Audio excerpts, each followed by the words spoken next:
Welcome to our Made for More podcast. You're here for our Let's Talk series.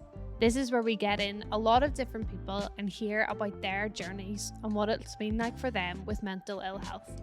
We're going to cover topics such as anorexia, depression, self-image, and OCD. Please be advised that in these topics, they could be sensitive to some people and could be triggering. If this is you, feel free to skip to the next podcast. We have lots of resources on our support page for you, and we have linked below specific organisations where you can go if you need extra support. This is our Let's Talk series. What we're going to do, you heard from Jamie last week as he did Let's Talk about anxiety. This week we're going to look at Let's Talk eating disorders, and we have an incredible human being with us, Amber. Hi. I'm so glad that you're here. Amber has shared her story on our main page, and I just wanted to invite her back. Actually, her story that has been shared has got so many hits and people have really engaged with us. We know that eating disorders is something that has really grown throughout the pandemic. A lot of people who hadn't struggled before are now realizing that they are struggling with things, anorexia, bulimia, any different type of eating disorder. And we know that it's not limited to those ones, but we are noticing a massive increase. So I just wanted to get you on the podcast and let's just have a talk about it. I hope that there's people listening in who are maybe in your position or maybe struggling as well. So I know that your story is so powerful and it's so incredible, and you tell it, you communicate it so well, and just your heart to help other people that are going through what you went through and what you go through. It's just phenomenal. So any opportunity for you to share, I just love it. You just bring freedom to so many people. So Amber, I just wondered, can you kick us off in your story wherever you would like to? It's just let's talk about it. Can you maybe identify a time in your life where you didn't struggle with an eating disorder? Can you remember a time in your life without anorexia? Oh, 100%. Yeah, like my whole first, I would say, 10 years of my life was so free. Like I never thought about what I ate. I never looked at other people and thought I was any different. I just saw us all as individuals and got on with it. And looking back, it was filled with so much joy, and you do realize that so much of your life is revolved around food, and it's such a social thing. And I never thought about it in that way before, in a way that, you know, I analyzed it, but I remember a key point when that kind of changed. And it actually didn't start off with anything towards food. It was more based around body image. And that all stemmed from one comment. So I love drama. I am a very dramatic person. Sorry, you know that. No, you're not. Not at all. No, never. So yeah, I love drama. And in P7, we were doing our school play, and it was Cinderella. And I obviously wanted to be Cinderella. And auditioned, obviously, and I got cast as one of the ugly stepsisters. Now, it wasn't anything to do with that. I actually was really happy because my best friend at the time, she was the other ugly stepsister. So you got to do it together. Yeah, we got to do it together, so it was fun. And anyway, yeah, that was fine. I was so happy, loving life. And then on show night, we were getting our costumes fitted. Now, I had to wear this wee, like a corset that you tie at the back really tight. You can hardly breathe. Yeah. We had to wear those, like both of us. Now, the girl that I was doing it with, she was just naturally taller than me. And I loved that about her. Like I never thought anything of it. And on show night, a boy who was one of my friends came up to me, and I'll not say her name, I'll just make up a name, say it was Josie. He came up to me and was like, "Josie makes you look fat." Wow. And I was P7 at the time, and I just remember thinking, oh, that's a bit weird. But at the same time, I think I kind of brushed it off. But looking back, that was a really key moment in my life, because that opened the door to comparison. I, for those first 10, 11 years of my life, never ever looked at someone else as different to me. And that was the first time that I looked at myself against someone else and thought, whoa, I'm different. That's so powerful. Yeah. Like and as you had said, this was someone who was your best friend, actually. And what I'm hearing you say is you'd actually never looked at someone else and compared yourself to them. Yeah. And this moment someone came up and they said that your friend makes you look fat. It's the Yeah. first moment then the lights are turned on and like, oh, she's her, I'm me. Yeah. And totally. do I need to rival her? Should I be rivaling, and comparison Yeah.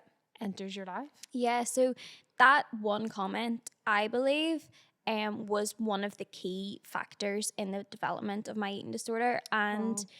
then couple that with leaving primary school and going into secondary school, couple that with change. Mm. And obviously there's various hard. other aspects of your life. Now was really blessed. I'm so thankful that I had a really good family life. So there was no major traumatic event in my Yeah. life, which I know some people, that's what that is for them.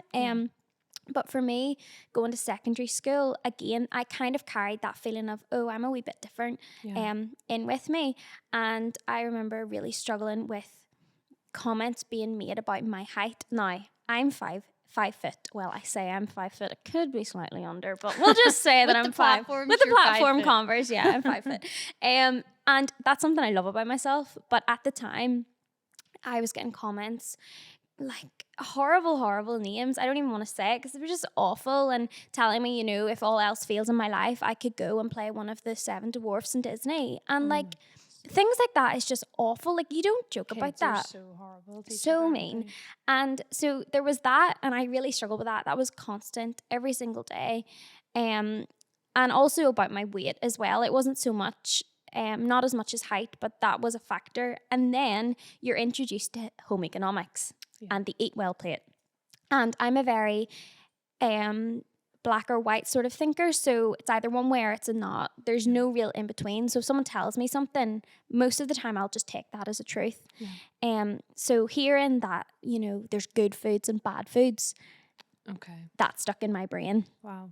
And that's where the whole relationship with food began to crumble.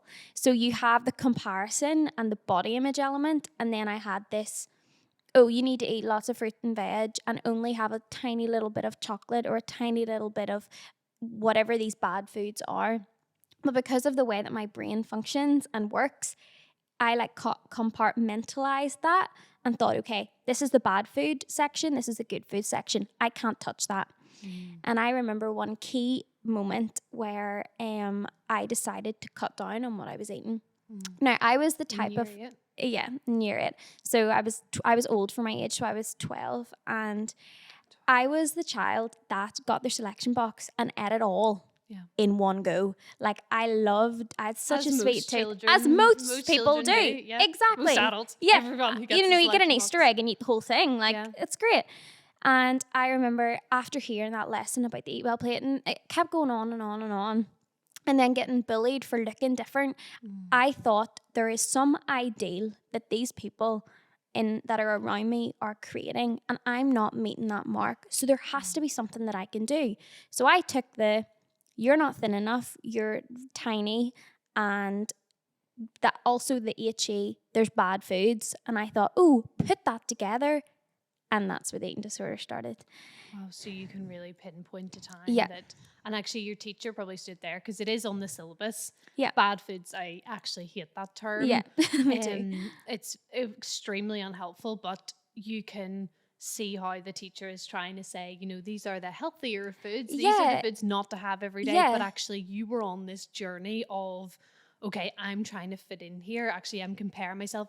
Totally. I need to be like something else. I need to change myself. Yeah. Oh, there's bad foods. There's a way that I can do it. So if I control what I eat and stay away from the bad foods, maybe I will fit in and I won't need to compare myself. Yeah. Maybe I'll become what I'm comparing myself to. Exactly. And I didn't hear, nothing against what I was being taught. It's a syllabus that has to be taught.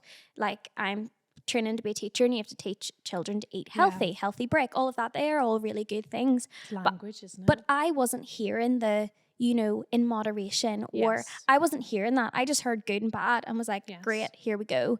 So yeah, that's kind of where my relationship with, like, negative relationship with food began. But the thing with having anorexia is, and it's the same in all regards, your body image, what you eat, what you do, everything, nothing you ever do is ever enough. So I wasn't, in my head, the first time I said no to something, like a packet of sweets or whatever, it wasn't just a one-time thing. It's like, okay, I said no to that. What can I say no to next? What can I do next? And that's what anorexia does. It lies to you. So it tells you that, oh, if I do this, or if I cut out this, or if I stop eating this, or if I exercise this wee bit more, you will look like this. Then you get to that point and it's like, what do you think you're doing? There's so much more you still have to do. It always makes you feel like you've never met the mark. And that is one thing that I have learned so much. No matter what you do, there is no ideal. There is no final cutoff point where you're like, great, you have made it. You are this way and this is the perfect way to be. Anorexia will always find a way of trying to distort that truth. It lies all the time. And that's something you have to realize. Like, it doesn't want you to be who you've created to be. It wants you to be something else. Society has warped you to think that you need to be. So that is probably the biggest thing I've had to learn. Like, there's only one of me. I was created in this way. Like, if all of us were to be the same, what a boring world that would be. And I think it's realizing that, and that's something that I've had to really learn. Like, social media, it's a highlight reel. Like, and I'll hold my hand up and say that, you know, I put things up and my life isn't always as rosy as it looks on social media. So comparison, if you can get a grip of that and understanding that you can't compare, everyone is an individual. You can't compare yourself to your best friend, to whoever.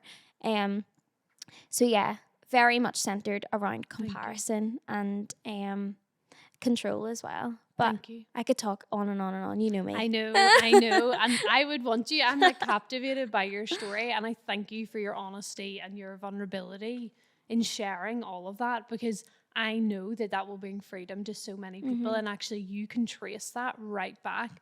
And these people and these things and it just shows all of us, like, our language really matters. Like, what we say to people really matters. Our words have so much value, and actually using them well is very, very important.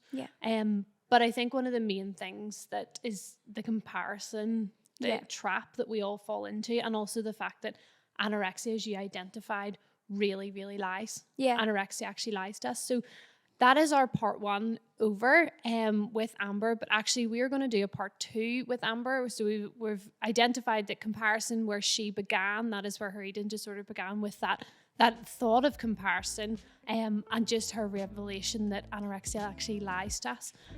But we're going to invite her back next week again, and we're going to journey a little bit more into her story.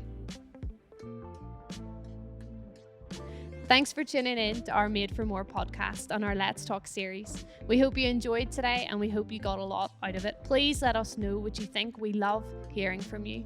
Just a reminder that this is not a medical podcast. So if you're struggling with mental ill health, please contact your GP or use one of our links below for extra support.